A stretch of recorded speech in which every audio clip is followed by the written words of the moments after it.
सामने स्टेज पर एक दृश्य दर्शाया जा रहा है। जब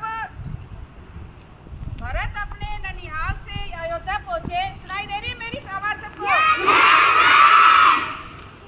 अयोध्या पहुंचकर उन्हें पता चला पिता के देहांत का और राम के वनवास जाने का। उनका हृदय इस खबर से व्याकुल हो गया। महर्षि वशिष्ठ ने उन्हें समझाया कि आज राजगद्दी को खाली नहीं छोड़ सकते, तो तुम राजगद्दी पर बैठना स्वीकार करें। पर भरत ने राजगद्दी पर बैठने से मना कर दिया और रानी कौशल्या से माफी मांगी।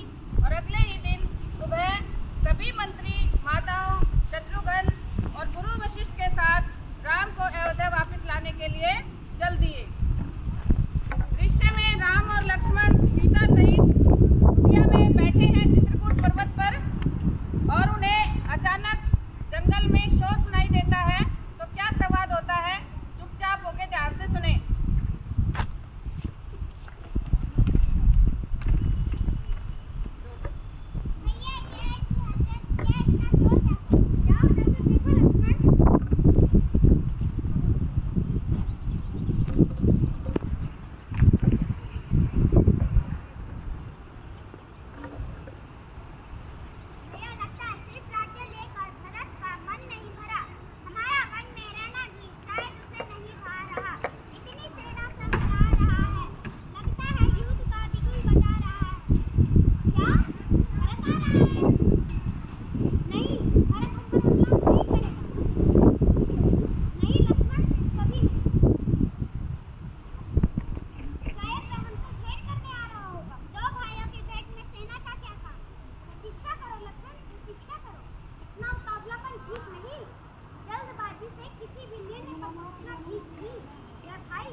जैसे ही भरत चित्रकूट पर्वत पर पहुंचते हैं, तो भगवान श्री राम की कुटिया को मंदिर समझकर अपनी चरण पादुका बाहर निकालकर राम जी से मिलने जाते हैं।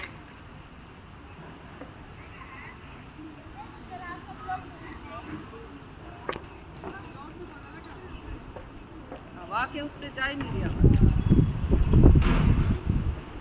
भरत और शत्रुघ्न राम से मिलने के लिए जाते हैं। भैया, राम भैया, मेरे भाई भरत, मेरे शत्रुघ्न।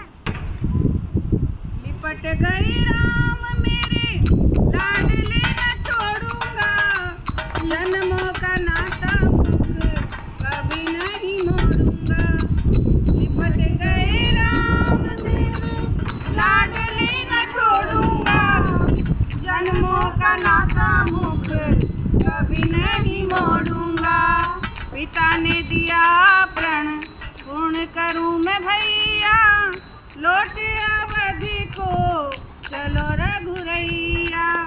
पिता ने दिया प्रण पूर्ण करूं मैं भैया, लौट अवधि को चलो रघुरैया। भरत रोते सिसकते हुए दर्शकों की तरफ मुंह करते हुए पिता के देहांत की खबर देता है। भैया, खबर कुछ आज ऐसी है कि मुंह से शब्द नहीं निकल रहे, पर क्या करूं? बिना बताए काम भी नहीं चलेगा। हमें इस स्थिति में अकेला छोड़कर हमारे पूजनीय पिताजी महाराज दशरथ दुनिया में नहीं रहे। नहीं है, तुम क्या कह रहे हो? पिता के देहांत की खबर सुनकर सभी शोकाकुल हो जाते हैं और माता सीता भी नीचे गिर पड़ती है।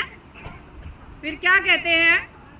पिता आपको रट के स्वर्ग को पधारे हैं, पिता आपको रट के स्वर्ग को पधारे हैं। कपटी हैं प्राण मेरे जो यनि सिधारे हैं, कपटी हैं प्राण मेरे जो न ये सिधारे हैं। राघव भी रोने लगे लिपट के भैया, लौट अवधि को चलो रघुरैया।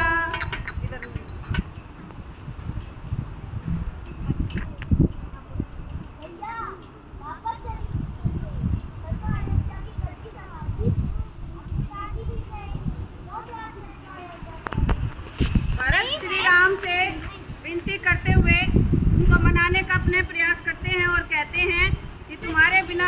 नगरिया जो है वीरान हो चली है। तुम बिन अवध वीरान है भैया, संग में लखन लाए लाए सीता मैया। तुम बिन अवध वीरान है भैया, संग में लखन लाए लाए सीता मैया। अब हमारे साथ गुरु वशिष्ठ और माताएं भी आई हैं। पुरजन परिजन मिलने आए, पुरजन परिजन मिलने आए, आई तीनों मैया कि नैनों में नीर लिए रोते भरत भैया। लौटिया अवध को चलो रघुरैया। सबसे मिलने का पता चला तो श्री राम उनके चरण छूने के लिए आगे बढ़े। गुरु वशिष्ठ प्रणाम गुरुदेव। आयुष्मान भव। विरागी। प्रणाम माँ। मेरे राम मेरे प्रणाम माँ। माता कौशल्या, माता सुमित्रा और माँ कैकेयी जैसे ही माँ कैकेयी के पैरों को छूते हैं तो उनको आधे में ही रोक के माँ कैकेयी उनसे माफ़ी मांगती है।